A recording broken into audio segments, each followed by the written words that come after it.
Hello, everybody. I forgot to turn myself on. Crazy Uncle Fishy. What was you doing out there?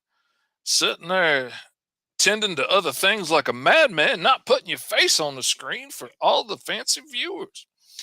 Um, Welcome back to another episode of School of Fish, the twice a week art stream by yours truly, your Uncle Fish, coming to you live on the Agents of Geekdom network from all the different places. What is up, Tyler? Good to see you back, man. Good morning. Or good evening, wherever you're from. I don't know. Could be afternoon where you're at. I don't know. I'm not gonna put nothing on you. Glad to have you back, man. Glad you're here. Really means a lot to me. I really appreciate you coming over from the TikTok viewers that are watching over my shoulder. You could do like old Tyler and come in and join the Agents of Geekdom stream on any of the networks at the bottom of the screen and come in, join in, hang out, talk about what we're doing. We're going to roll up new characters live today. Hopefully, or we're going to get completely off track like we did last week and go on a tirade about politicians holding us down. But, hey, hopefully not. Hopefully, we're going to design something awesome today. Tyler's still having trouble with his Twitch. If anybody else is having trouble viewing us on Twitch, let us know. We need to know if this is just a Tyler thing or if this is an everybody thing. Because if it's an everybody thing, we need to get that fixed. So glad to be here. Can't wait for Katie to jump in. Katie had the first episode of her live art stream that she just tried out yesterday, which was a lot of fun. She worked on a really cool dragon. She does some of the most amazing work, so completely different than the kind of stuff your Uncle Fishy does. She's a fine art painter and does like really beautiful photorealistic wildlife stuff and is bringing all of that skill set over to do cool work in comics and cool illustrations for D&D books and stuff. She did all kinds of awesome dragons for the Sundering and stuff. It was so cool. Can't wait for everybody to get to see that stuff. Uh, Simply Tyler says, I joined the YouTube crowd. All right. I dig being over on YouTube myself. I feel like the comments come up easier and you don't have to click an extra link to get it to come through. Kyron says, hey, Fish, let's talk about daylight. A pox on your name, Kyron. You are not getting me distracted again today. Kyron out here trying to get me on a tirade, get me canceled. That's what Kyron's trying to do. You think man's your friend. He gonna try and get me off on a tangent again. Because he knows how easy it is to get your Uncle Fishy off subject and rambling about something if it's something that I care about. And when it's injustices that apply to the people I love, your Uncle Fishy cares about it. If you weren't here for Tuesday's show, you probably need to go back and watch it because we got so far off the rails. Didn't get further than the slightest pencil sketch of the character we were trying to design. And we got so far off the rails on this chat. It was no, I'm not going to make a character called Daylight Savings Time because everybody's going to hate that character, Kyron. Sarah says she's sorting shipping labels while she watches today. Good on you. Good on you, Sarah.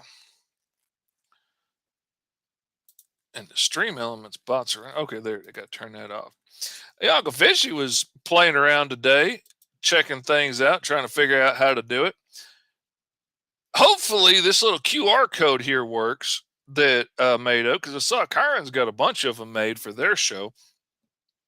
Hopefully, if that works, you can take a screenshot of the QR code there and go to the link to sign up for my newsletter that I hardly ever send out. And if you sign up for the newsletter, then you get 2 full free digital comics. You'll get the full first issue of Greenzone, so you can find out everything about Greenzone and see if this is a series that you want to get yourself heavily invested in. I bet you do. And my first comic that I put out, T-Man and Hyperstrike, which was geared at a younger audience, but it was purely designed to help inspire and uplift kids growing up with Tourette syndrome and ADHD like I did, and show them how awesome they are and help them find the heroes in themselves before the world tries to beat you down and tells you what a weirdo you are. So anyway, hopefully that QR code link works and y'all can check that out. I'm not going to leave it up the whole time, but I'll leave it up for another second or two. And I also put the link in the comments if anybody wants to go there and check that out and sign up, it's a pretty good deal. 2 free comics for a newsletter I hardly ever send out. That ain't bad. And all I'm ever going to do with the newsletter is just keep you up to date on the new books that are coming out from your Uncle Fish. So if you want to stay up to date with all the awesome books I'll be putting out, sign up for the newsletter. I'm not going to spam you. I can't stand getting spammed by people, so I ain't going to do it. I'm going to take that off for a second, go back to the chats and see what all's going. Uh, Sarah says, not gonna lie, a bad guy called daylight savings time would be hilarious. Okay, I'll be good. I'm working on my art right now, anyways. All right, good on you. Good on you. Can't confirm the QR code works. Awesome. Thank you, Sarah. I appreciate it. I screenshotted it, says Tyler. Good on you. Can you put the link up again? Well, Kyron, just for you, I can do that. Because you, my buddy, trying to get me all off track. Now, I just want to see what happens here. Okay, see, it takes it off when I do that. Okay. I was curious what would happen when I hit one of the comments. It kicks it off automatically. So now I know. All right, I'll leave the link up for a few more minutes. Waiting for everybody to get in and hang out this morning, roll up a new character, and not get sidetracked on a bunch of emotional ramblings. Not gonna make your Uncle Fishy cry today, Kyron. I'm looking at you. You're not gonna make me cry again today. Well, you probably are, but anyway. And again, if anybody's watching over my shoulder on the TikToks, you can come over and follow the links at the bottom of the screen and find Agents of Geekdom Network, and you will find School of Fish there, along with awesome programming nearly every day of the week for all of your geeky needs. Mostly family friendly. Karen says, signed up with a personal email. That's how much I like you. I appreciate that, Karen. I appreciate you. Now, Karen, I'm going to spam. Oh, no, I had to prove I'm human. Oh, they're going to find out, Sarah. Shh. Don't let them find out. Sarah's real good at hiding her inhumanity. Oh, so many jokes come to mind, but I don't want to take it too far. All right. We're going to roll up a new character today. There was something else I wanted to mention. There's something else. Oh, gosh, what was it? There was something else I wanted to point out. I got the link in there to sign up for the newsletter so that y'all can keep up to date with all the awesome stuff that I'm doing. And I talked about Katie's show yesterday, which was really cool and really enjoyed. Technically, it only wanted me to prove I'm not a robot, so maybe I'm safe. Yeah, I mean, an android is not a robot, so yeah, you should be good to go. Yeah, it shouldn't be a problem at all. As long as you prove that you're not a robot, but a synthesis. I mean, it's not even looking for synthesoids, so you should be good. Man, I was thinking there was something else, but I can't remember. So we're gonna go on with our bad selves. All right.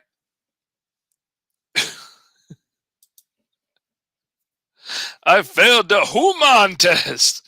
Oh no. That's why I got so many friends online. You're all bots. That's what it was. That's why I made friends with you guys so easily. The analytical way our brains work. Yeah, my autism fits with the bot brains so well. All right, boys and girls, brothers and sisters, kiddies of all ages, we are going to go over to the Tower Grayskull. We're going to take our dice. We are going to roll our dice, and we're going to see how many superpowers we are going to pack into this character today. Dum ba dum ba dum bum bum. Dang it! Oh, and the camera froze up again. I'm about tired of this. I'm going to have to buy a new camera for that because it keeps freezing up. For those of y'all that couldn't see it because it wasn't on the camera, we got a 6, which means we're going to put all the powers we can in there. Oh man, that is hard to work with. That's all I'm saying. That is tricky to do. All right, let's come over here and we're going to break it up into groups of 5 because that's as high as we can go on that. Let's roll 20-sided and see which one we're going to have to pick. And we got a natural 20. So we got to pick 2. No. Not gonna do that. But I am gonna say, since we got a natural 20, we can pick anything right around to it. Deafen others, undead, augmented strength, matter transmutation, inorganic to organic. Oh god, that one's freaky. Uh,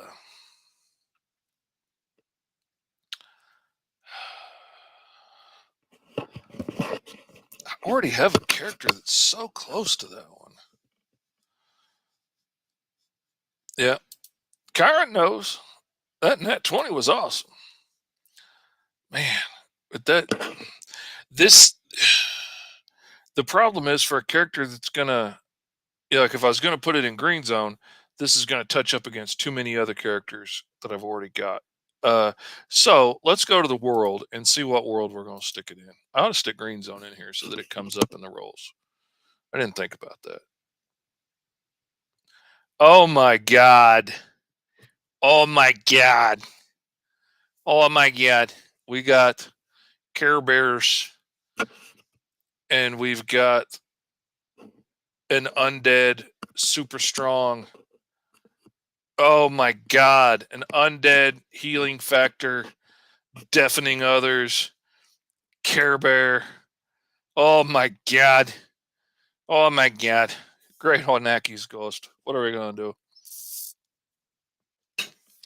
Oh my god. Okay. All right. Okay. All right. Oh my god. Oh, I'm beside myself. What are we gonna do here? This is gonna be the absolutely most horrible Care Bear that has ever existed in the history of bears and cares and nightmares. This is definitely a nightmare bear,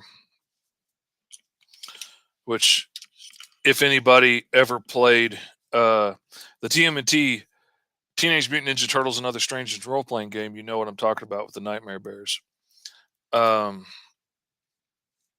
Care Bear cousin. What is up, Katie? Glad you're here. I've been telling people how well your show went yesterday. I'm proud of you. Did a good job. And we just rolled up the most horrific bunch of things ever. Oh my, I'm beside myself. This is gonna be horrible. All right, but I gotta write this down so I don't forget what it was.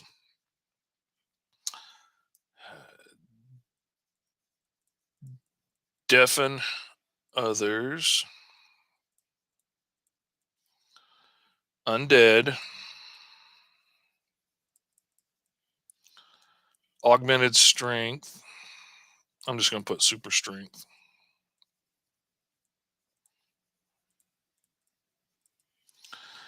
Matter transmutation.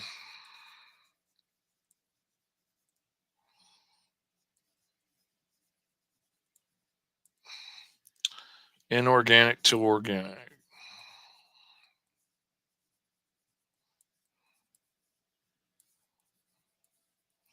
This is going to be so disgusting. And a healing factor, which is what you want in your undead.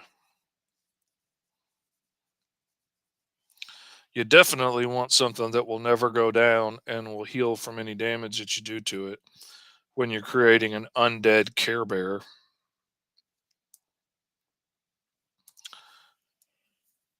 And it is in the world of the Care Bears. Oh my god.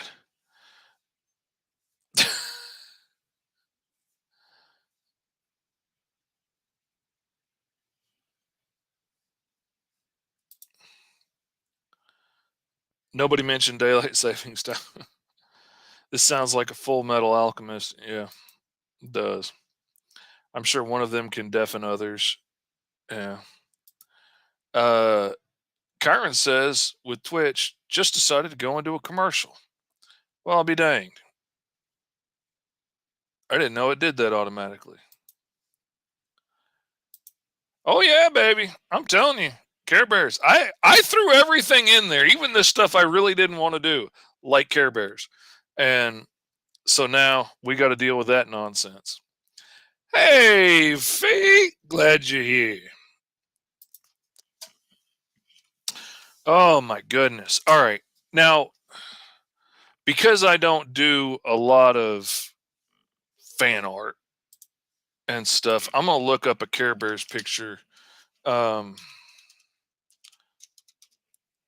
just so I can like get the look and the proportions right and stuff. It's one of those things I don't want to guess at and be off enough that it doesn't read right. And we've got several different generations of Care Bears in several different styles. Um, I gotta say, I kind of want to go with the old '80s look, though, just because I'm old and that's what I grew up with. So I'm gonna copy that image, and then I'm gonna. Oh crap! No, I'm just gonna leave that image up, I guess, because I forgot I'm working on two different computers and I can't copy and paste from one to the other because I'm a knob. Indeed. Oh my god, this is gonna be the most horrible Care Bear in the world. Okay, now deafening others is a weird one. Being able to turn matter from inorganic to organic matter and back is odd. Undead with a healing factor and super strength. Okay, but wait okay. Here we go. Here we go. Uncle Fishy got some ideas flowing. All right. Now, when we're talking undead and we're talking deafening others and we're talking Katie over in Scotland, I'm thinking like go kind of banshee with it. And this undead Care Bear has this song that it sings that can deafen everybody around. Has super strength because it's an undead monster with a healing factor that will never die. Uh, Matter transmutation, inorganic to organic, that can turn people to stone with the song that it sings. There we go. That takes you from organic to inorganic. And okay, all right. So we've got an undead banshee bear that just heals back every time it's injured, and its song will deafen you and turn you to stone like Medusa because what the hell? Why not? Oh my, this is okay. But now the Care Bears were more than just bears too. There were lions and elephants and bunnies, um, n- a monkey, a raccoon. None of those particularly sing though, so that's not easy to do. I know there were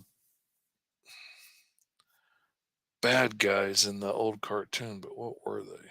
They were something else. I don't, man, it's been so long. And Care Bears was not something that I watched over and over. So, um, I'm thinking an undead bear would be really cool. I mean, it would fit in the best. I mean, they're Care Bears. So, all right. Oh, this puts a pit in my stomach.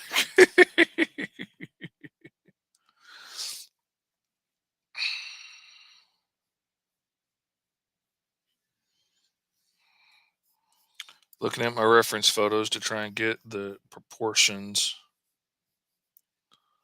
right.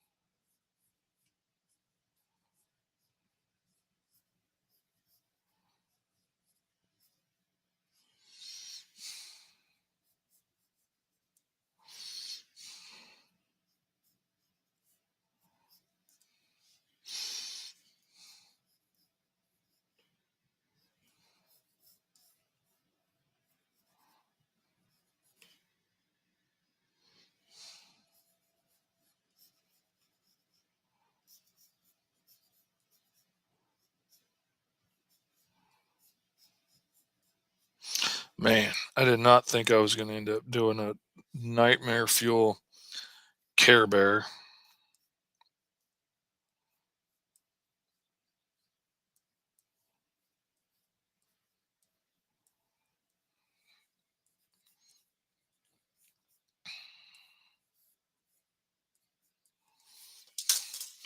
Okay, now I'm wondering.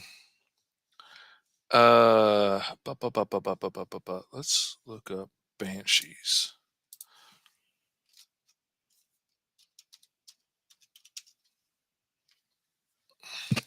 and see if we get anything other than the X-Men in the new movie.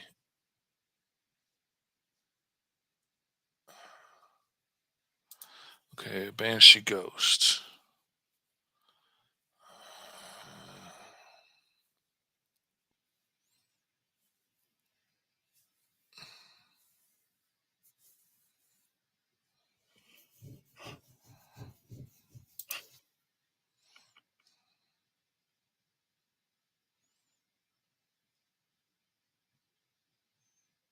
A lot of the same things in the images.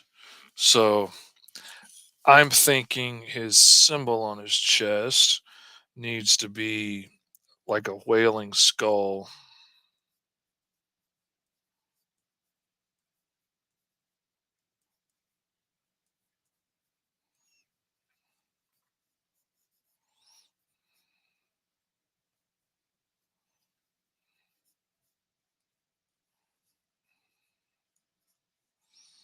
with maybe some notes coming out of it.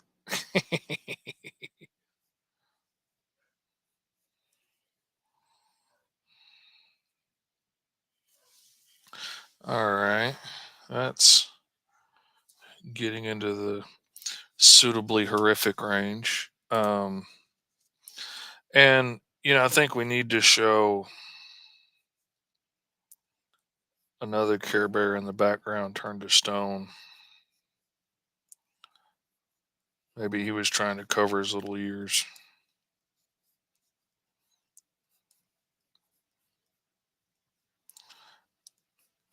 And he's broken. Chips of him all laying around.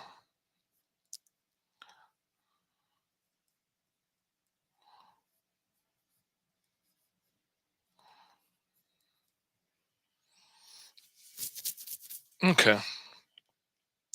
As simple as it is, I think that's probably pretty much enough to work on, to work from.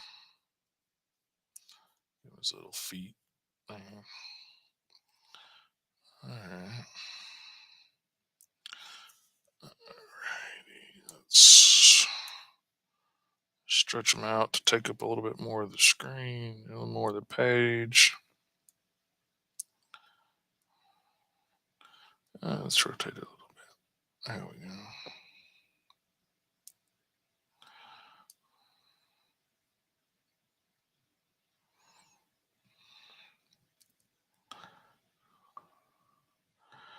And we're stuck with the saving.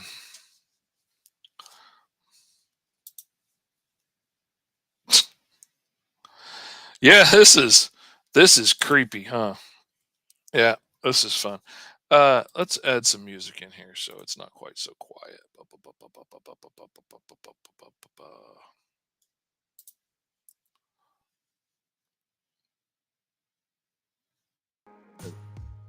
Now it's kicking in. Let's see what happens when I throw this on the screen. Okay, we can throw that back up on the screen for now for a while. In case anybody wants to sign up for my newsletter that I hardly ever send out and get some free comic books, you can do that. All right, I'm going to drop that transparency a little bit. I'm wondering, I could probably just jump straight into inks from here because this is so simple. So I'm going to make a new vector layer and I'm going to turn it black so that I know that it's my ink layer. And I flipped my screen, which you might not be able to see, but I can see. So that if I got any proportion issues or anything, it'll jump out at me. And as always, your Uncle Fishy always starting with the eyebrows. Don't know why. Used to be the shoulders, but now it's the eyebrows for whatever reason. I guess they're the window treatment to the windows of the souls. Who knows? They're the valence boxes and curtain rods to the windows of the soul.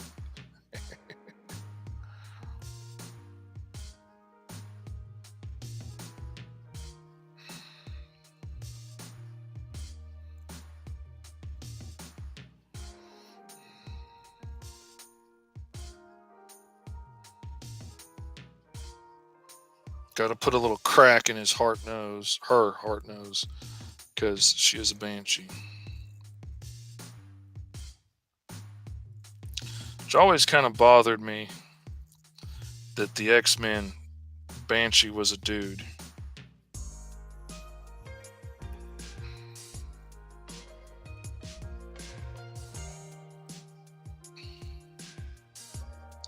Like, not even really fitting with your mythology there.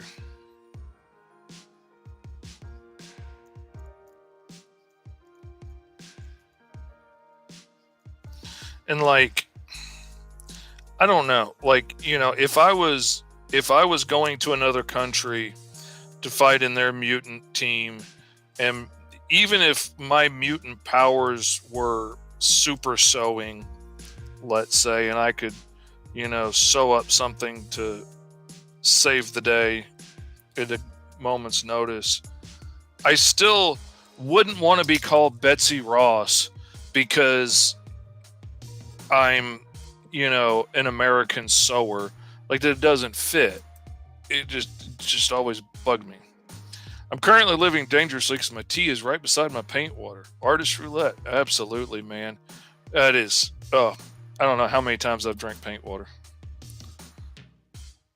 They brought his niece Siren on later on. Exactly, but like, maybe they just couldn't think of a better name for him, but he should have had a different name, and she should have been Banshee. That's all I'm saying.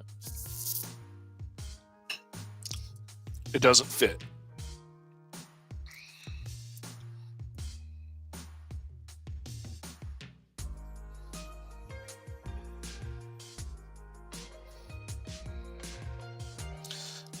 And it's my belief, if you're going to take from things, we should at least take accurately. We should borrow and steal accurately.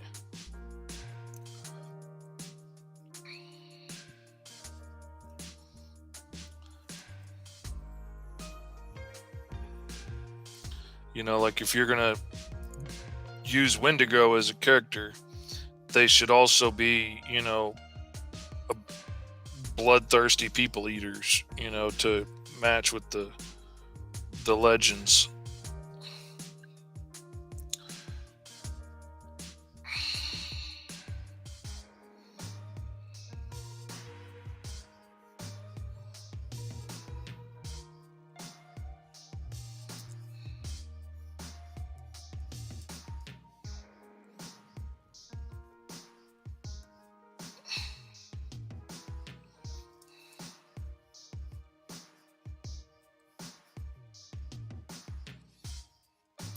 Y'all really want to know how I'm the fastest guy in indie comics? It's this right here.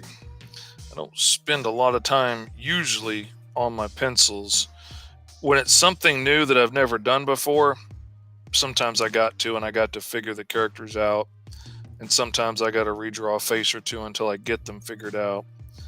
But when it's stuff that I know well, like the Sentinels for Roy Johnson's Standard Comics, or the characters for Greenzone now,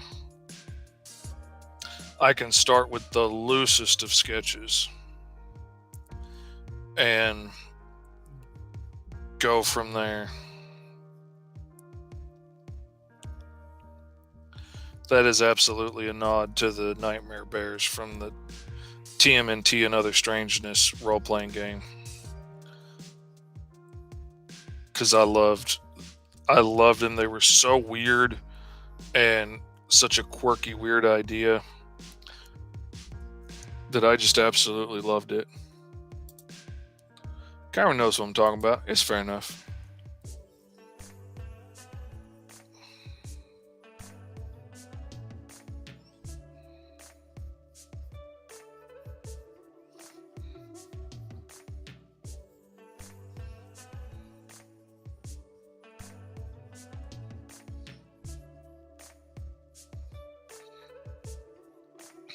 And I'm particularly doing these jagged because A, I want them to be more of a visual shorthand of teeth and jaw because it's the picture on his chest, and I want that rougher, creepier, scarier looking feeling. I don't want to go into a whole bunch of details, make it perfect.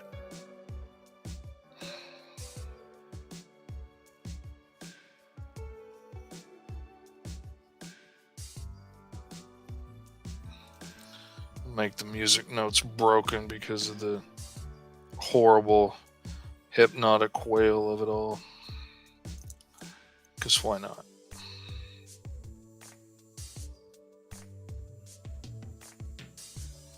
Cracks are fun. That's what all the kids on the streets say. Cracks are fun. Maybe it was just crack. I don't know. I wasn't paying attention. I was drawing funny books.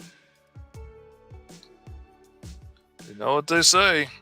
If you locked in your house all day drawing funny books, you don't have time for the crack rocks. You don't have time to be going to the parties and smoking the marijuana cigarettes, and smelling the cocaine.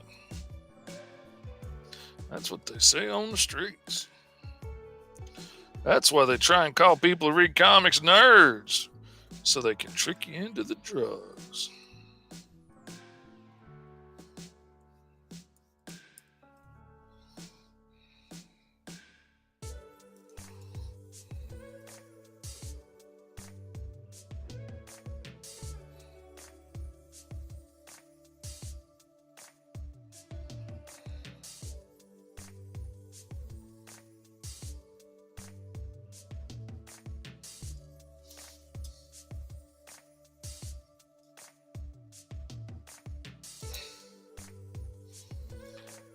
F.S., did you see that bear movie? No, I didn't see it. My son just went to go see it.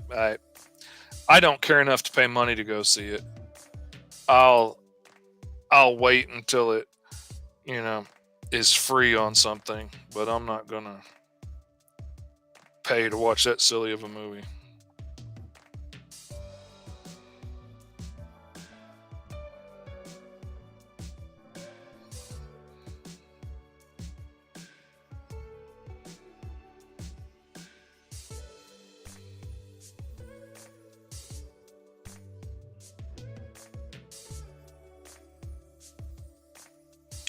I did this on Sensational 7 in the background with one of the characters with the smoke that he came out having all these ghost faces in it, and I just kind of fell in love with it. It's fun.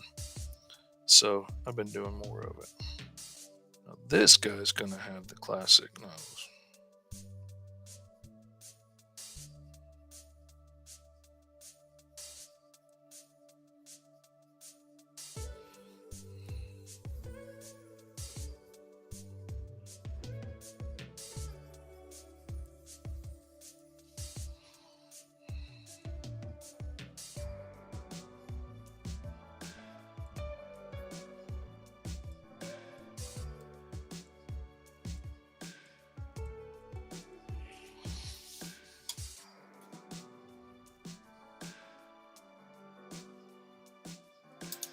Oh, yeah, that's how they found out about it because they found the bear dead.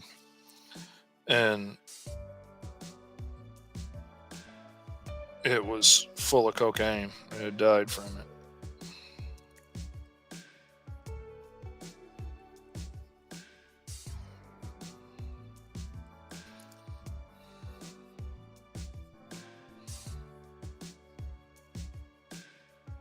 I remember seeing that in the news when it happened.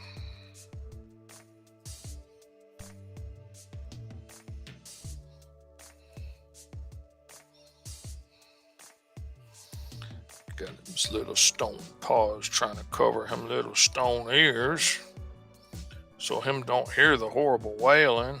But him dead and it turned him to stone. Poor little Care Bears.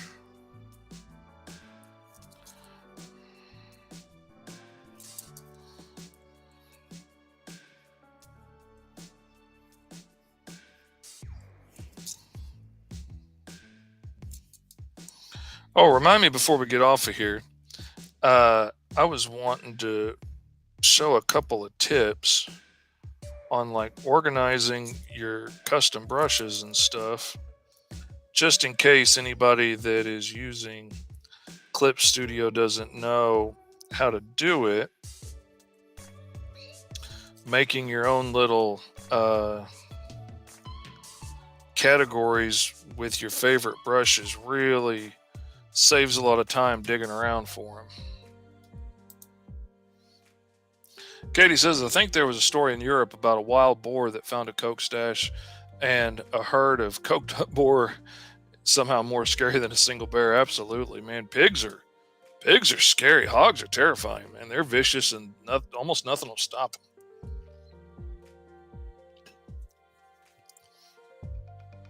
The cages they have to build to try and catch them around here are terrifying because they got to be so strong, because those boars they'll just go right through just about anything.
Katie says, Dad works with pigs on farms and he wants to invent a Swiss Army pig. Says they can open just about anything.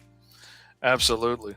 I actually have a character. One of the characters I randomly rolled up one day is going to get put in Greenzone eventually.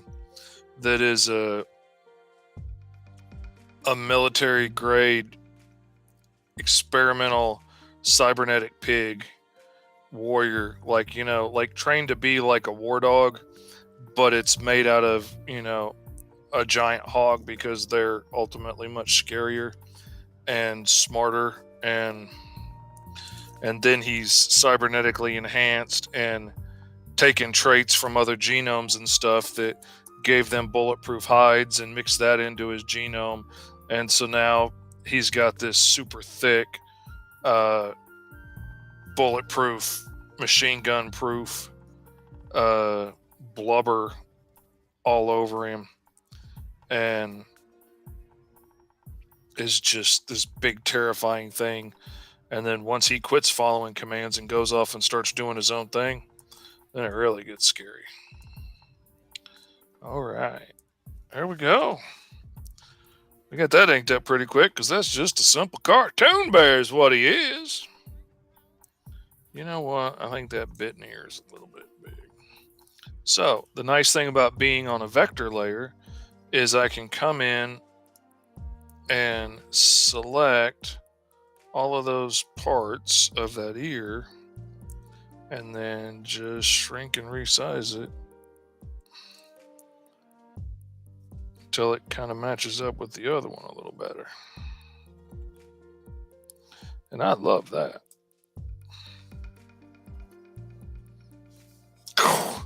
Good corpse disposal too if it's an evil pig creature. Absolutely.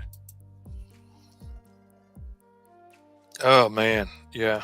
I'm gonna have nightmares about this dude. Okay.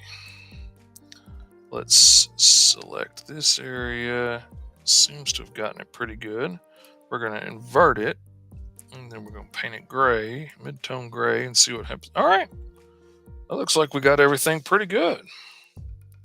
I don't see any major issues yet. All right, so now I'm going to lock transparency on that layer so I don't have to worry about coloring out into the other stuff. And let's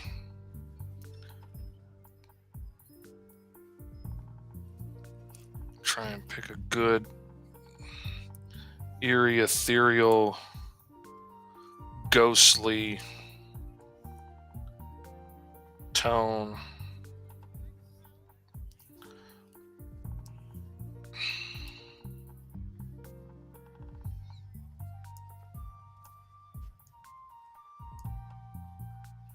Okay. Let's just go ahead and fill in all those spots and then we'll color them something different here in a second. Oh. Go a little bit lighter and a little bit grayer for the snoot and the insides of the ears. No, that didn't work. That was too much area. That was too much of an opening for it to fill. I knew it. So I'm going to have to come in and select that all. Let's go a little bit darker and try that for the inside of the mouth and see how that does. Okay, that's not bad. Let's just go ahead and fill all those in. And then let's make it a little yellower for the teeth.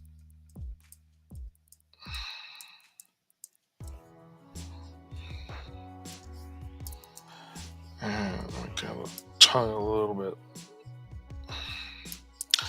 bit lighter. And we'll make the nose a little bit darker shade. Whoops, I only meant to go for the insides of those. I want to keep the outsides very light and creepy looking. Fee just says, wow. Fee says she knows creepy when she sees it. And this is creepy.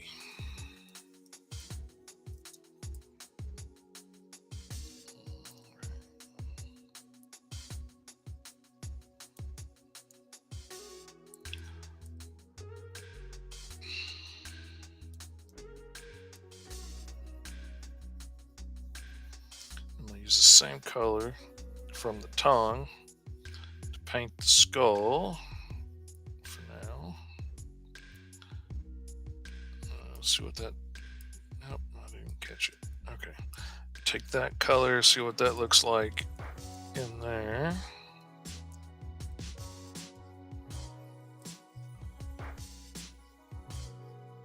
That might work. We might need to go a little further. I don't know. Let's see what this darker color looks like in there. That's a little better.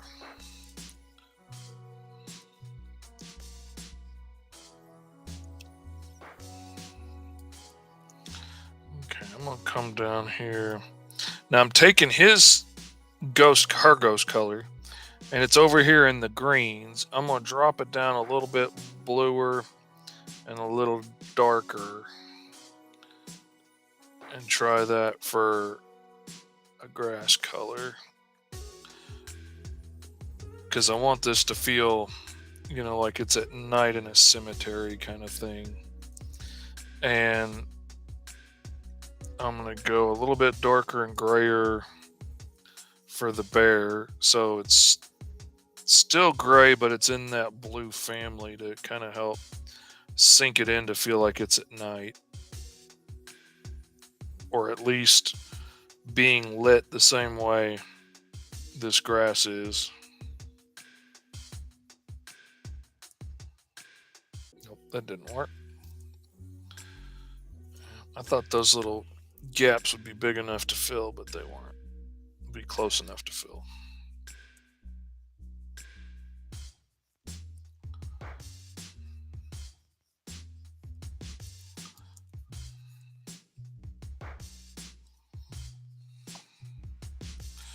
Okay, and now I'm just going to come around with my lasso fill tool, and I'm going to come and select, I'm going to get inside all this stuff. So I'm filling in all those little gaps that got missed between some of those lines in there. Okay, now the grass color is bluer and darker than this. This is darker and grayer than that. So I'm going to come in here and select this again. I'm going to go bluer, and I'm going to come down a little darker and grayer and try this. Didn't work, but it's close. I'm going to lighten it up a little bit and go a little bit bluer. And let's see if this gives me a good looking color for, whoops, that wasn't really what I meant. That's not bad for stone bear being seen through translucent ghost mist, which is one of the things they teach you in color theory, is how to make it look like a stone Care Bear body through the misty haze of a ghost's body. It's standard color theory is what it is. Anybody who's, got a master's degree in color theory would know this. And I do not. Don't get it twisted. I have no idea what I'm doing. I'm just playing around and having fun. I told my wife the other day I know just enough to get myself in trouble and not enough how to get myself out of said trouble. I gotta be honest, I haven't been real happy with some of my finished colors lately on some projects. Like some of them I've been real happy on, and then others I'm like, it's so close to what I wanted and what I saw in my head, but it's off. And like I can see where it's off, but I don't know how to get to where I want to be from where I am. And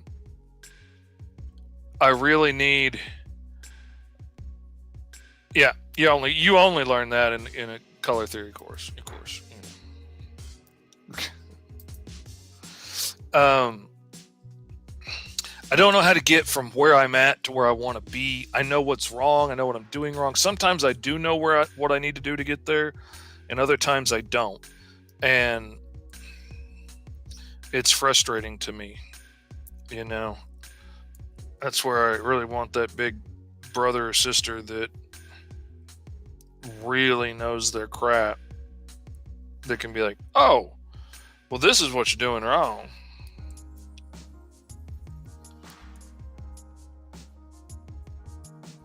But like I've been talking about with some other people lately, it's hard to cultivate that circle of friends that you can be honest with and give constructive criticism to, and people aren't going to get butthurt about it and cry about it and but that was my baby. Look, I'm not saying it's bad. I'm just saying, like, if you moved that word balloon, or if you had added in this beat right here in between these, it would have made an already awesome book even more awesome. But we also need people that we can trust to be honest with us and say it's not awesome if it's not. Because the last thing we need is more people kissing our butts and telling us, oh, wow, that's so amazing. I could never do that.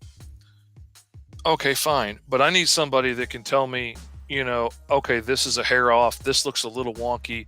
Maybe you should redraw that face. Maybe you need to redraw that hand. And it's hard to find people that will be that honest with you and not just be ugly, not just take advantage of it. Always happy to give advice and critiques. Thank you. I appreciate that, Katie. A good mentor does help. It's hard to find those people. And when you find people that you can trust and that you can be honest back and forth and not get your feelings hurt, you hold on to those people like gold, and you treasure them as such. Because I'm here to tell you, it's hard to find. I was having a problem with a project I was working on the other day and got into a sudden beef with the editor that I didn't really expect. Kind of felt like it came out of nowhere. And for a hot minute, felt like I might just have to drop out of the project. I didn't want to, but, you know, if I can't give you what you want, then, you know, sorry, no harm, no foul. I won't hold a grudge, but, you know, it got really bad really quick. And it seemed kind of out of pocket. Didn't make sense to me. But then a lot of times, interactions like that don't make sense to me because, you know, I miss out on cues and stuff that other people just get easily. And I was talking to one of those friends that I treasure about the interaction and showing him the pages, you know, that we were talking about and asking for his advice on it. And, you know, did he see something that I could change to give them what they wanted without, you know, ruining the project that I was working on? And he called me out on, like, well, if neither one of y'all is going to bend, then there's no point in continuing on with this. You just need to cut your losses. And I was like, well, damn, that kind of stings. Thank you for being honest with me. Thank you for calling me out and saying I'm being inflexible. That's not the kind of thing you want to hear, but sometimes it's the kind of thing you need to hear. It made me re-examine things, and eventually we got it all talked out, and turns out they were really just mostly stressing over the fact that the project was about to go live and wanted everything to be 100% perfect. And I totally understand that feeling. I've been there. I've been stressed out about a project. I know how that feels. No worries, no hard feelings. But I appreciate having a friend that I could go to and ask his advice, and he was willing to be straight with me and say that maybe I was being too inflexible on the subject. That's good. You need somebody that's going to call you out sometimes and tell you if you're making a mistake, or at least give you a heads up.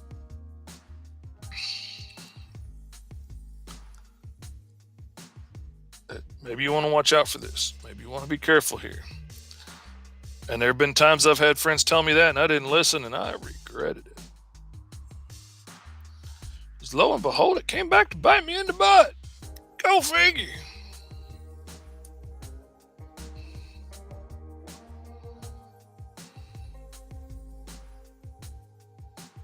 Oh, God, that's creepy.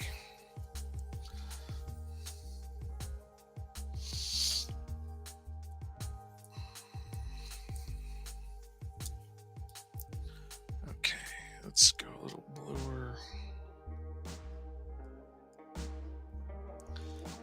Let's go a little lighter.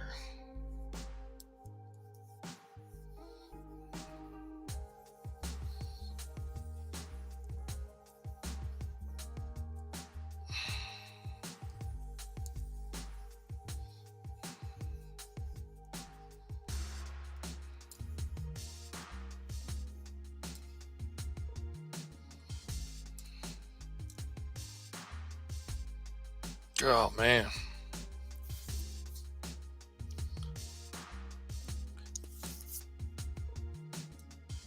Oh, now see, there is a little place in there that got caught that didn't need to get caught. So I'm going to come back in.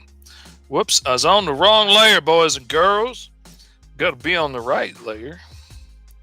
So when I come back in with my lasso fill tool and some transparent ink there, I can just cut that out. There we go. That's pretty old cool, if you ask me.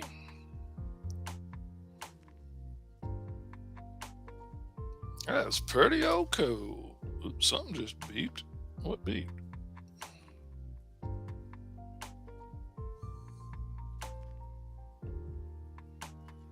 Oh! What are you doing back there, Karen? What are you doing backstage? creeping around being all silly. Oh, he go, no, you gonna be in here. You gonna be in here. What you doing? Creeping around.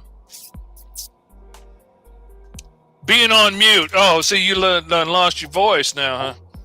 Don't have your mic plugged in. You gonna come creeping in backstage and not even be ready to be pulled out on it. Man. Yep, Fee, good mentors are hard to find. Creepy Kyron's hanging out backstage. They're easy to find. You can spot. You hear the ding when they come in backstage.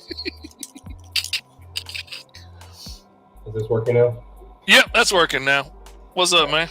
What's up? I was actually trying to get some info on Restream because they have new features now where you can stream it through TikTok and Instagram. Yeah, I've seen that, but I haven't been able to get the TikTok streaming to work. And thank you for those watching the live on TikTok. To only certain creators right now. Yeah, I don't know if you got to get to a certain level or something, but it's not giving me access to be able to get the codes you have to plug in to get it to stream across. Because I'd love to be streaming on TikTok too. That would be wonderful. Yeah, so I was trying to check on some information on the Restream, and I forgot I'm logged into the same account as you. Yeah, you are. We're all logged into the same account. So, yeah, but have a good stream. All right, thanks, man. Gotta give him a little hassle, you know. Let him know I love him. That's how boys show their affection. They mistreat each other. They harass each other publicly. Yeah, that's what we do. That's how we bond. All right, I'm going to make a new layer. I used my select color gamut like Katie was talking about. I use this all the time. I used my select color gamut and had it on the selected layer, which was the layer that has my flat colors on it, and went by and selected most of the colors of the bear so that I can make a new layer, and then right click and go to layer mask outside the selection. And then I'm going to turn that layer to a multiply layer, and I'm going to turn it purple because that's what I do my shadows in. And then I'm going to take one of my standard shadow colors that I added to my palette as a custom color so that I've got it. And then I'm going to just come by and I'm going to draw in the cell shading, except I'm on the wrong part. I'm going to undo that. I'm still on the mask. I didn't click off of the mask. So if I click over here, now the little mask is selected. I know it's hard to see. And I was drawing in my mask, which isn't going to help. I need to come back onto my layer and now draw in some of the cell shading, and boom. And I don't have to worry about drawing outside of him because I masked off that area. So I can just come in and put in a quick shadow. And because I'm doing the 80s animated Care Bears, that's easy to do. Doesn't have to be crazy airbrushed or anything because they didn't do that back then.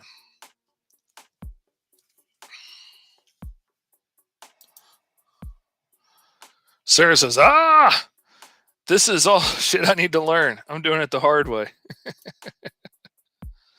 This piece is turning out so creepy and I love it. See, that's one of the things I wanted to do is I wanted to talk about some of these tips.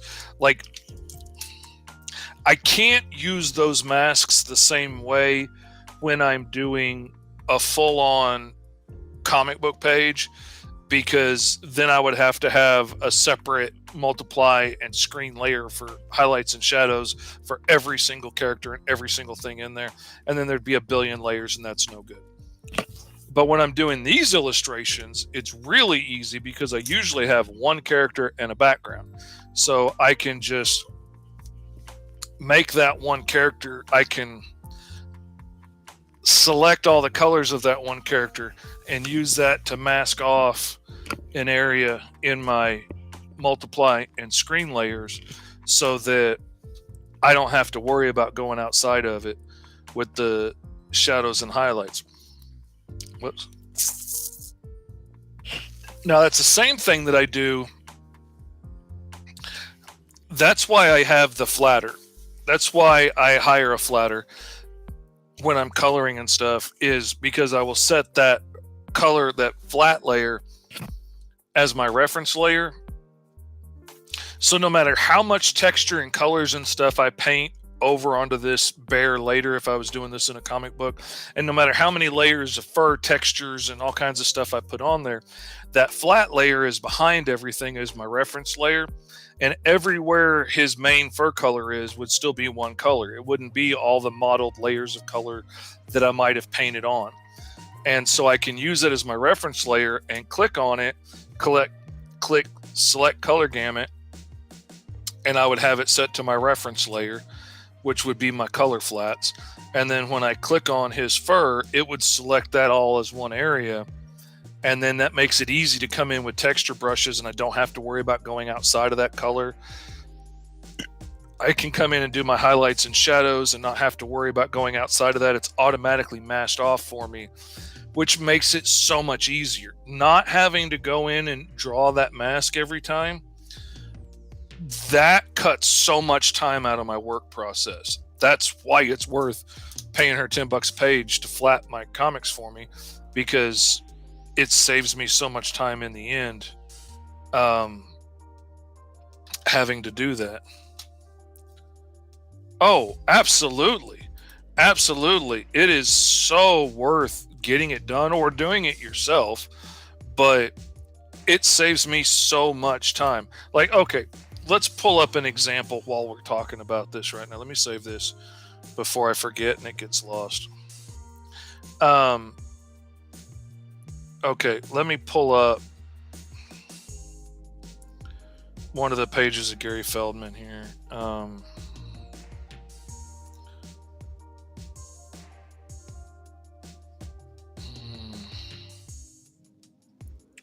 Okay, let's pull up this one, because this one's kind of simple enough to make it easy. Okay, now down here I have her flat layer. Like, I can turn it off. It's got her layer of flats in there that aren't the colors that I want to use for this necessarily, but everything is split up. Everywhere that this blue is on the page, I know it's going to be the same blue, and when I select that, it'll select all of it on the page. So I'm going to make that my reference layer, and then I'm going to lock it so that I can't accidentally click on it and change the colors, because you don't want to do that. If I accidentally paint on that, then now his nice smooth one color flats for his jacket now have textures and stuff, and it won't select the same way. So, you got to make sure you do that. Oh God, yeah, the reference layer, absolutely. Yeah, you got it. It's a whole thing. But yeah, when you want to make it your reference layer, I'm going to unlock it for right now. This little lighthouse up here in the corner of your layer menu, click on that little lighthouse and it'll make whatever layer you want to be your reference layer. And you can have more than one be your reference layer if you want, if you need it for some particular reason. But like, I will turn that on as my reference layer and then lock it so I don't accidentally mess it up. Go to a clean raster layer above that. And now I can zoom in, go to select color gamut. I'm going to select that sky. I got coffee on my screen. Bad fishy. And I'm going to pick a dark grayish blue just because I want it creepy in nighttime. And I'm going to click fill everything. Now when I zoom out, all the sky on the page just got painted to that, which is great. And then I'm going to deselect, and then I'm going to come in with select color gamut. I'm going to select this area of the sand, and I want it to be lighter than the sand, but I also still want it blue because it's like nighttime and creepy otherworldly nether zone. So okay, boom. Now everything that was that shade is now painted that color. And then I'm going to select color gamut here. And on this one, because it's closer up, I'm going to make it a little bit more vibrant color and a little bit darker color to try and make it pop. And then boom. So now it's in the foreground of that. Now she also made the tops of these the same color, which I probably wouldn't have done, but that's okay. I can get just those if I want to. Like, I'm going to go to my lasso selection tool, and over here we have new selection, add to selection, remove selection, and then we have selection from selection. So we've got what's selected now. Anywhere I draw a selection where those two selections cross is going to be selected. Everything else is going to be gotten rid of. So I'm going to lasso around those two islands floating in the sky, and now they're the only things that are selected. And I'm going to go a little bit lighter and brighter, a little bit less saturated, and come in with my airbrush and hit those so they stand out a little bit. And then I'm going to come in and get that bottom color, and I'm going to go a little darker and grayer for the bottoms. I'm going to go a little more saturated so it's a little more shadowed under there. And, you know, boom, so much of that page is already done. I'm going to come in here and click on his skin color with the select color gamut and come over here to my little list of skin colors that I've got as predetermined ones. And I'm going to lighten it up, gray it up just a little bit for him as a base. That's a little bit too dark for what I want yet. And now everywhere his skin is on the page has been colored, and that makes it go so much faster. But the even better part about it is, like, okay, I'm going to select color gamut, and I've got my error of margin set to 1, because another thing you need to do when you do your flats, like if you're flatting or you're getting somebody else to do it, you need to make sure when they're outlining all these areas, anti-aliasing is off, because you want that blocky, pixelated edge on the corner of your colors. You don't want a nice smooth gradient that goes from this orange to that blue, because then you're going to have a dozen colors in that border that don't get selected because they're not the exact color. You want it to click from one color to the next at that line. It'll leave a jagged pixel line, but it'll be underneath your line art. And so I'm going to select that. I've got that area selected again. Now it's a mask. Now I can make a new layer if I want to, and I could select that color, and I could go a little bit darker, and I could come in with, you know, any texture brush that I want to. And let's say, you know, this is the texture that I want to use on the sand. That's it. That made me an automatic mask. I can come back and make it lighter and hit over that edge.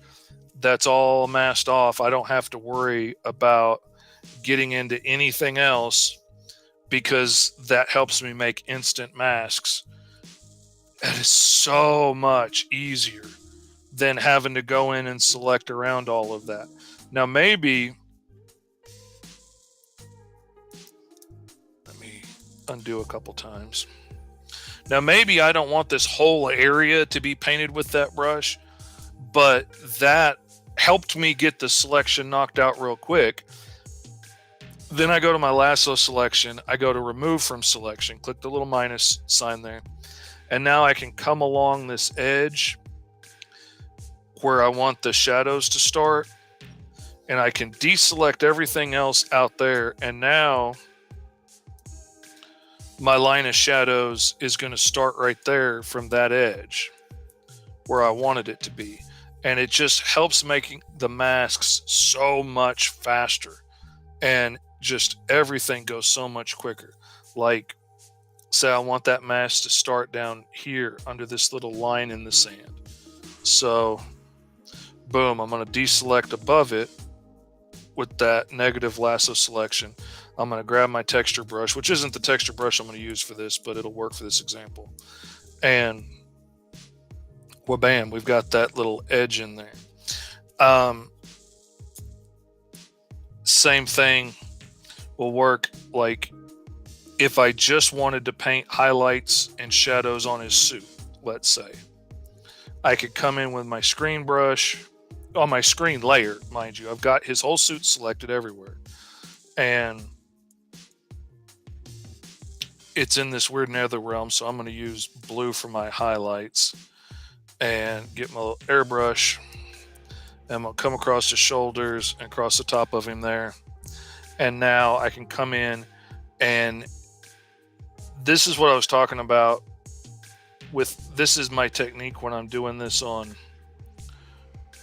comic books. I'll use my flat layer to select all of his suit, and then I'll spray highlights all over the whole thing, and then I'll come back and cut out of that mask everywhere I want those highlights to stay.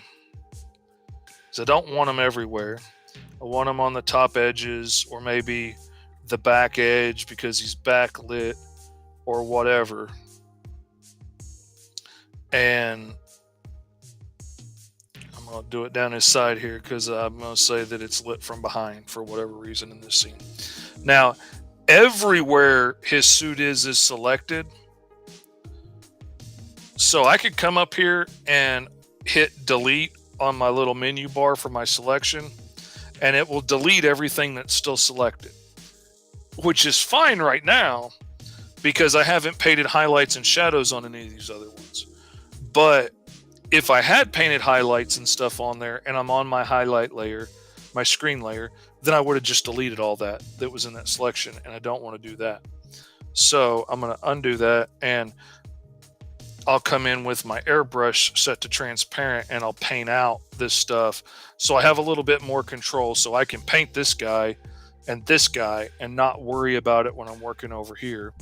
And then I'm going to leave that selection, go over to multiply layer with a blue, and I'm going to paint some shadow in there, and the highlights and shadows are thrown in there. Now, normally I'd probably do all of them at one time, but this just shows how that works, and it makes the selections go so much easier. Another thing that you can do, let me undo all of this so I can show you another little trick that can be helpful sometimes. Okay. Now, I've got the flat layer set as my reference layer. I'm going to unlock it. And, okay, that's not the layer. That's the layer. All right, now I've got it selected, and I'm going to select there to also select my ink layer, and I'm going to click reference layer again. It's made both of those my reference layer now. If both of those were already a reference layer and I clicked it, it would have turned them off. But since one wasn't, it made them both reference layers now. So now when I go to screen, and now if I go to my little magic wand selection tool, and I'll tell it to only look at the reference layers. When I select, it's looking at both those reference layers. So it's looking at my flats for this color, and it's looking at my line art and saying, oh, okay, that's as far as we want to go because we got to the edge of one of the reference layers where it changed. And like I was showing y'all before, the area scaling, we can take that up a pixel or two, and it will take that selection behind the line art and cover the edges of what we're doing, which is nice. But we can also give ourselves a negative area scaling on that selection, and now it leaves us a little gap around the edges of that. And sometimes that is a real handy, quick way to get edges and make the edges of something look raised and recessed, and can be a really quick, cool way of getting some cool effects really neat. Like when I do scales, I use that a lot. And I will have my selection, I will have my line art of all those scales as a reference layer too, and then go in and select inside of all that and like paint the shadows, and then I'll shrink the selection area by 10 pixels or something a little bit, and it'll shrink inside all those scales, and then I'll clear out the shadows in the middle and put highlights there, and now all of a sudden we have a neat little beveled edge to all those scales like that. And one more thing I wanted to show before we get out of here is the fact that you can customize all these menus the way you want to. Like I've got a texture brush down here that I made, a texture airbrush that I've just recently made that I'm liking a lot. So I could grab it and like move it up here and put it right below my soft airbrush. And then I would have my hard edge, my soft, and my texture one right all in one spot, so it's easy to find in my airbrush menu and I don't have to scroll down to the bottom. Like sometimes in here, I made a line for fish pins, and then from under here I have all the extra pins, but then I have pins that I made like my chain pin, and I can take it and move it up here to the top with the other pins that I made, like my dot pin, and bring them up here to the top for the ones that I use a lot. This reptile one I made didn't turn out very well, so I don't use it very often, so I'm gonna leave it down there at the bottom where I don't really need it. But then you can see here I've made all kinds of separate categories for different things like star splatters and ink splatters and stuff, cross-hatching brushes, water brushes, different types of dots and speckles and things, different dust brushes that I got from Nuclei, smoke brushes. This is a set I made just for explosions and smoke, so when I'm painting explosions, I know all of my favorite smoke and stuff brushes are in there. There's a little one that I made for cross-hatching and stuff. Here's one that is just city scatter stuff for making cities in the background go quickly. Here's one of some of my favorite textures. And like I've got custom brushes that I made in here that like I can just stamp out like far distant crowd scenes real quickly for like those little bitty guys in the background walking around the city and stuff, and just dook, dook, dook, dook, dook, dook, dook, and knock them out quickly. I have custom brushes I've made for fire effects and all kinds of different stuff. But making these different sets is easy as well. Like if I wanted to make a new set of, let's say, lightning brushes, okay? I'm going to come over here. I'm going to duplicate that subtool. Fish Lightning 2 is fine. I'm going to grab it and I'm going to drag it up here into the rest of these submenus, drop it, and now this is in its own little thing. And now I can go in and grab any other brushes that I want to, and I can grab them and move them over there just the same. Like if I wanted this grunge brush over here, I can grab it and move it, and now that grunge brush is over there. I don't really want it there. But so you can build custom menus of whatever you want, and after you do that, you can change the name of the subgroup setting. Originally, it'll be named after the brush that you used to put there, but then you can change the name of the group to texture brushes, lightning brushes, fire brushes, water brushes, scale brushes, whatever it is you want it to be.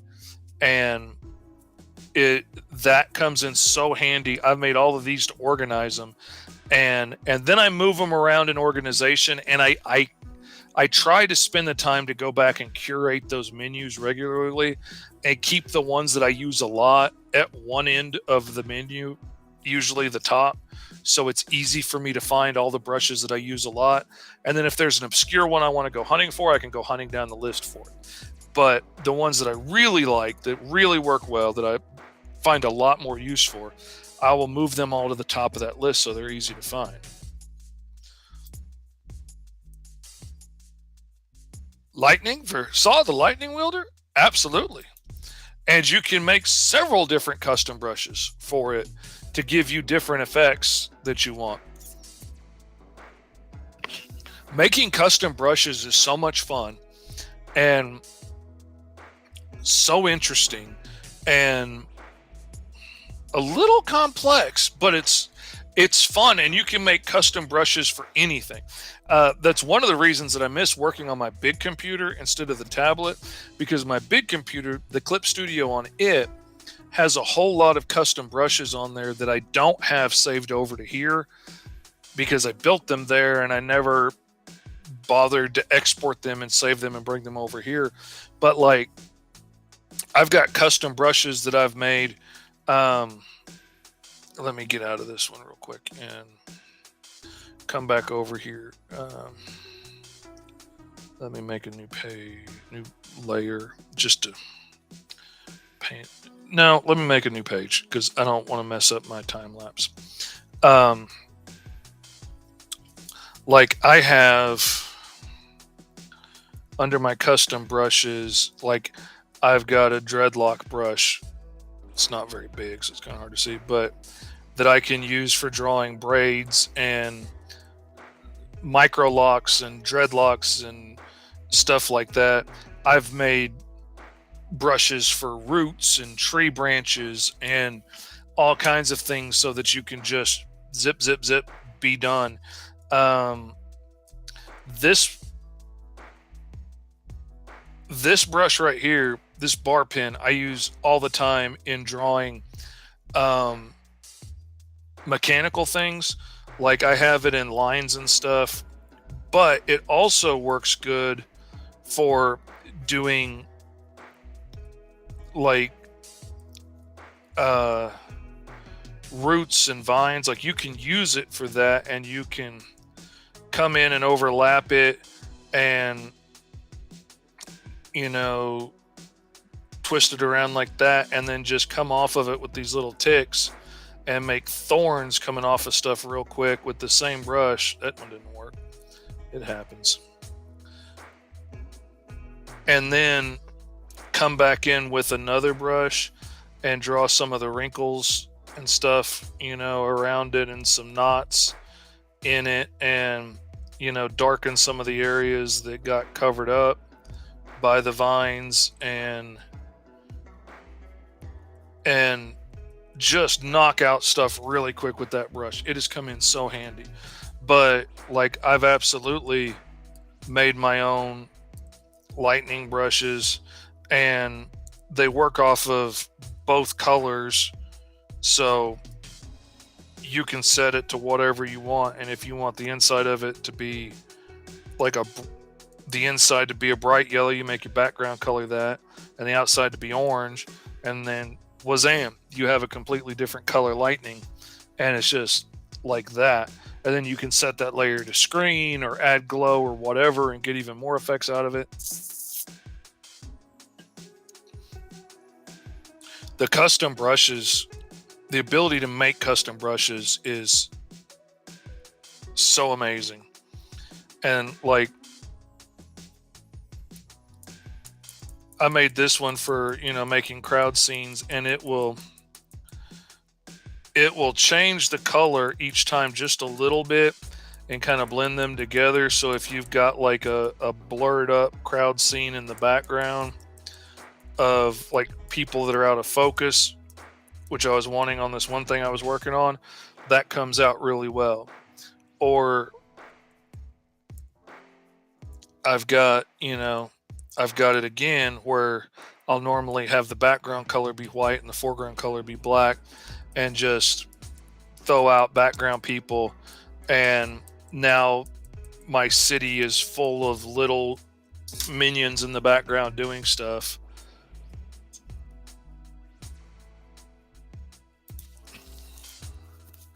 I like that you make your own. It helps keep your art style not look like everyone else's out there. Absolutely. So many people buy the same brushes and it makes too many images start to look the same. Yeah, it does. And I like some of the bought ones, but those are more for like inking and stuff. There's not a whole lot of like stamp an image over and over again. that I want to use because it looks like somebody else's art style that made that brush, and they might like rainbow highlights and shines on things, or they might like it to look real cartoony, or they might like it to look very realistic. And that's just not my style. It doesn't work for me. But absolutely, if you are going to, like, say you're doing a scene where you've got thousands of alien insects that are coming at you, it is well worth your time to make a custom brush that has 3 or 4 different bodies of those aliens, and in several different positions, that will randomize which one it picks, and does it flip them right or left and whatnot.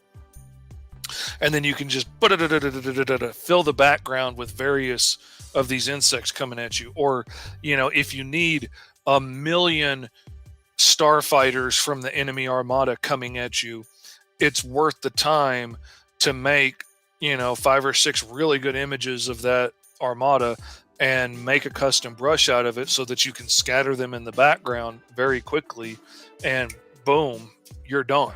It's your artwork. It's done by you. You just used a power tool to make it go a lot faster. And it is so worth the trouble to do it. Like, I've even used it to make brushes for bees and termites and stuff. And then you've got bees flying all over the place, swarming, and it goes so much easier. And I will think it through. Like, I did one book that had these alien spider tick things in it that I illustrated for a friend. And I made a brush of their big tick bodies with the toxic goo in their butts that you could see, and their eyes and their pinchers, but I didn't put their legs on it. And so I made this brush that I could just boom, boom, boom, boom, boom, boom, boom, stomp them, have them coming all over the place in all kinds of different sizes, streaming at you through this tunnel, which was awesome.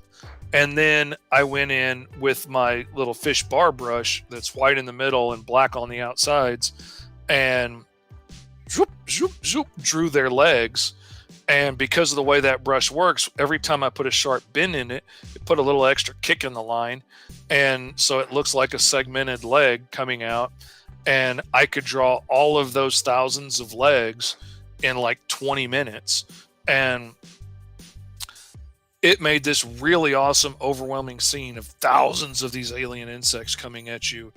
And, I got it knocked out in a couple of hours. It would have took me all day to draw and ink that from scratch.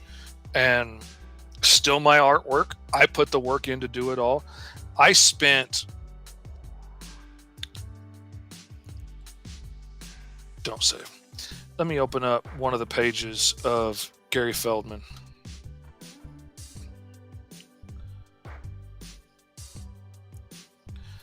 I spent a solid day, making custom brushes that will make all of these books, and then making all of these random book patterns inside of different bookcases. So this bookcase always has the same books in it. This bookcase always has the same books in it. The back bookcase does, this bookcase does, that bookcase does, that bookcase does. They're all their own separate little things that I can bring in and bend in perspective. I drew it all. I put all that work into it. And it took me all day to make those brushes and to make these images. But now I can quickly make his room. And it still takes me time. It's not like, boom, snap your fingers, AI art, it's generated. No. It still takes me hours to get this right, because after I throw this into perspective, I have to go back in and redraw everything that's round. All of these rounded objects I have to go back and redraw because they don't look right flat.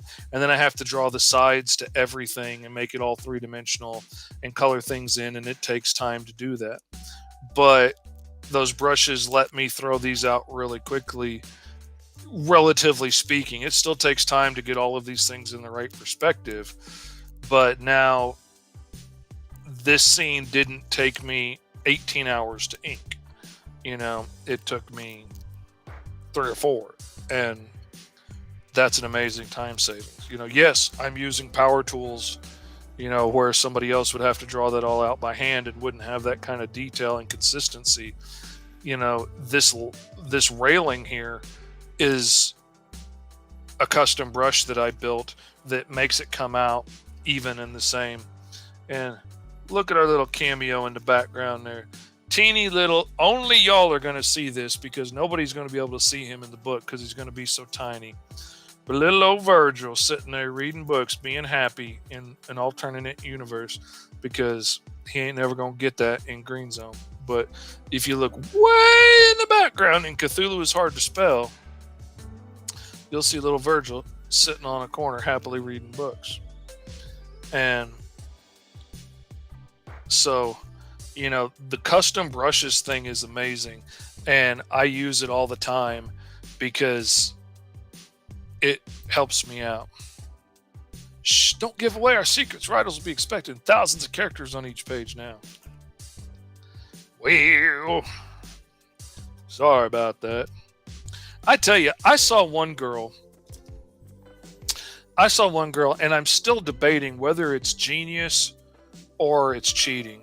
But she was talking about her comic book and her manga that she does. She does a webtoons manga. And she talked about how she spent a couple of days and drew her character's face and hands from every possible angle and every possible expression. And she had all these beautiful high-res images of her character's face and hands. And then when she's doing her book, she just copies and pastes this face over here, this face over here, this expression over here. And at first I'm like, that's cheating. And you're cheating yourself of the hard work that goes into this that makes it easier and quicker to draw. I can draw Virgil in my sleep without looking now because I've drawn him 1,000 times. And at first I was like, she's cheating herself 100%. And then the more I think about it, and I'm drawing the 1,000th image from over Virgil's shoulder that just catches, his shoulder and the edge of his horns on his face as we're looking down at somebody that's 4 feet shorter than him. And I'm like, this image of Virgil could be a stamp and nobody would know the difference because I'm drawing the same angle over and over. Because he's so much taller than everybody, there's a whole lot of like somebody's face at his belly or looking way down on them or looking way up at him. And a lot of it is just like the same images over and over again that I'm drawing over and over again. I'm like, I could have been done with that book in half the time. I'm not doing it, but I'm starting to teeter more on it might be genius. I don't call it cheating that my nail gun has all the nails glued together in one line over and over again so you can pull the trigger and pop out the same nail over and over. But not saying I'm going to do it, but I'm starting to see the brilliance of it. I'm so happy Virgil gets himself a happy place, even if it isn't in his own book. Absolutely. Love to see Virgil happy, Fee says. Absolutely. That literally made me tear up drawing that. And honestly, drawing his assistant here has been a very emotional experience for me too, because the more I worked on her, the more she reminded me of my sister. And so eventually she got my sister's name. And the more she reminded me of my sister, the more I started doing things like sticking knitting supplies way up high where she'd be the only one that could easily get to them and stuff like that because my sister loved to knit. And so, it became part of who her character is too. It does feel like cheating for sure, but it will for sure save you time if you plan on drawing the same book over an extended period of time. Oh, yeah. And like, I knew we would see the front of the police station over and over and over and over again. So I drew the front of the police stations flat on in high detail. And now when I need the front of the police station, I can pull that image in, bend it into perspective to fit the scene, and now I know exactly where the door is. The sign is up on the building in the correct perspective and orientation and the right lettering, and I don't have to waste time doing all that stuff over and over and over again and figuring out well, where would the door be if we're looking at it from this angle and it's foreshort? And if I put it in that angle, it shows me right where the door is. And then I can draw the steps going down and the stuff in front of the door and the signs already up. And it gets it right every time and keeps it consistent. The old master used tools to make things easier for them, especially the camera obscura. It's not cheating, especially if it's something you made yourself. Absolutely. And like we were talking before, I think on your show, like making your own stamps and stuff to help put textures on your artwork that you made yourself, making my own stamps to stamp feather textures on background wings and stuff in a sculpture. Like I made this stuff myself, making custom tools that I can just poke in and get an eye shape real quick. That's not cheating. I made it myself. And it's a tool that helps me get my job done quicker and more efficiently. It's cheating if you're learning to draw, but I can only see it as valuable time saver when it comes to doing whole books. Oh yeah, absolutely. And like, not for nothing, but like if I'm doing a discount price on, a high res digital portrait of somebody, I am absolutely going to bring the picture they sent me in and I'm going to tick out around their head with tick marks where the top of their head is, where the eyebrow is, where the eye starts and stops, where the corners of the mouth are, where the edge of the chin is, the back, top, and bottom of the ears. I'm going to put all these tick marks in over their picture. Then I'm going to move their picture over to the side and look at it, and then I'm going to draw the rest in. But that saves me, that's using tools at my disposal to save me the time. I don't have to waste an hour sketching out their face just to realize I got the ear in the wrong place, and now I got to move everything around. Or, I got it right and the nose is perfect, but it's too big, which back in the day I would have had to erase and start over.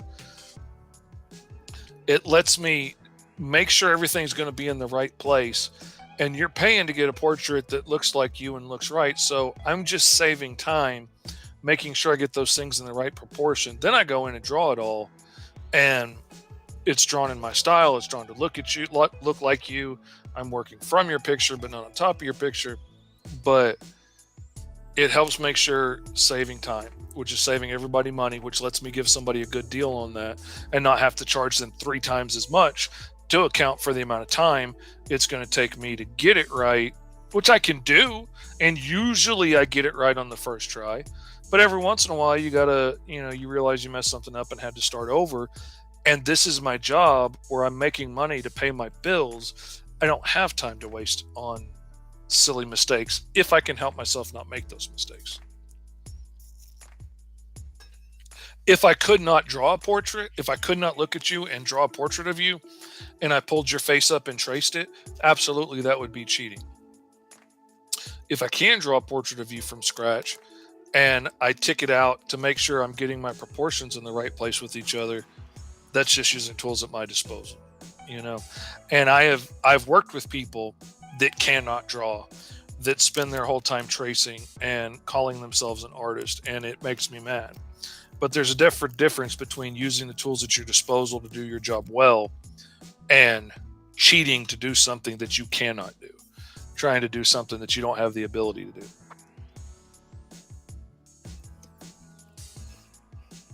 All right. Well, we're well over an hour and a half into my hour art stream, but it's been fun talking with you guys. I've enjoyed sharing some of my tips and tricks with you.